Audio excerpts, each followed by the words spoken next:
Sakit, sir. Anong nakita ang problema? Wala pa. Wala pa, sir. Yung mga kanyan, pinagita ko lang ng jump lang, sir. Noon, pero gumana na. Hindi talaga gumana, sir. Hindi pa rin gumana, kahit pinalita. Dati mayroong gumagana, sir, pero mahina bang tunog ba, sir? Ngayon, ang gagawin natin, i-diagnose natin tulad ng mga sinasabi ko sa inyo. Saksak. Yan. So, power on natin ha. Ang sabi ko, bago kayo gumalaw kung ano-ano dyan na gagawin nyo, ang unang gagawin natin, pakiramdaman kung tutunog ba yung relay. Di ba? Kasi yun yung palatandaan natin kung okay ba yung amplifier niya o hindi. Di ba? Ayan o, yan siya, yan siya. Yan.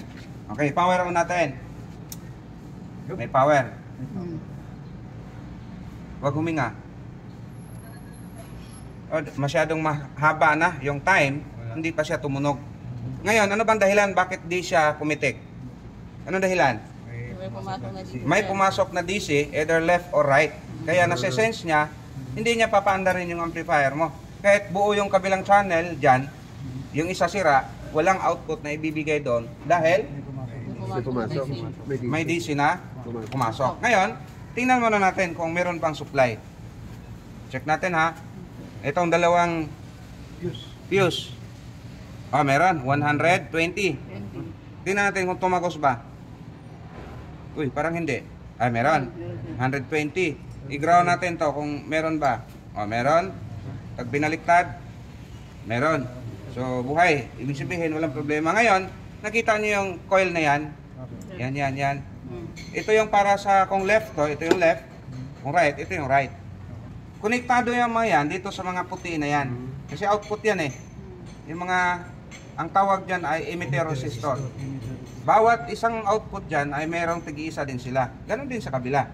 Ngayon, dyan tayo kukuha kung meron ba tayong masukat na DC, either negative or positive.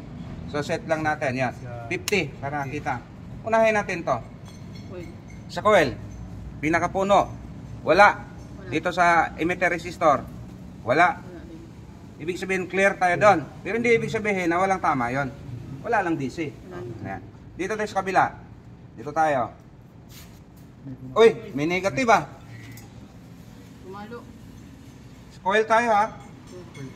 Ayun oh. Meron. Ayun oh. Taas oh. Di ba? Kaya hindi siya, ayun oh. Kaya hindi siya makakatuloy. Hindi aandar, hindi pipitik yan dahil may tama o may dising na sense to para iwasan na masira yung speaker mo. Ngayon, ang focus nyo dito, identify na natin kung saan yung i-check. So, patayin yung unit, bunot. Diba? Kung may tulak. Tulak mo eh. So, yan. Tapos, itong lira na yan, hanggang dito, yun yung i-check natin. So, tatanggalin tong board, tingnan natin kung may matilad, may mga kalawang, baka may naputol dyan na paa. Tulad nyo, may mga nakita akong itim-itim, oh. Yan, yung mga transistor na yan. Check natin yan. So, bago natin pagkalakalasin yan, kalas-kalasin, check natin kung may naputol lang ba, inalawang, or nag-loss connect. So, pagka wala namang nakitang ganon, yun yung tayo na i-check natin. Dalawang klase yung checking yung gagawin nyo dyan. Pwedeng on-board, check natin kung may short ba. Kung wala namang makitang short, dun yung time na i-itemize natin. Isa-isahin natin.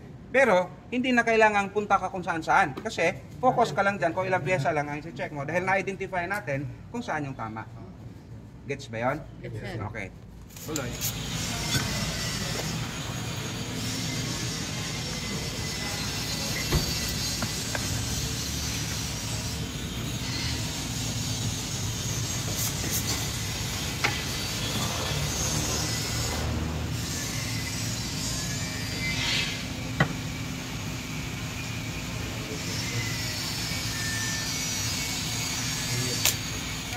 Anong nakita na sira, sir? Ito, sir, yung ano tawag ito? Transistor, sir. Transistor. Marami kayong putol ang transistor nito. Mga putol. Mga putol. Kaya, Okay na. Wala na. So, pinalitan ko, yun. pumitik na yung relay. Pumitik yung relay. Testing na natin. Sige. Yan nga. Yun o. Hindi nga. So, pwede na. Pwede nang maningil. Pwede nang magdala ng itak, no? Para managa. Okay, ayos. wala sir. Oh.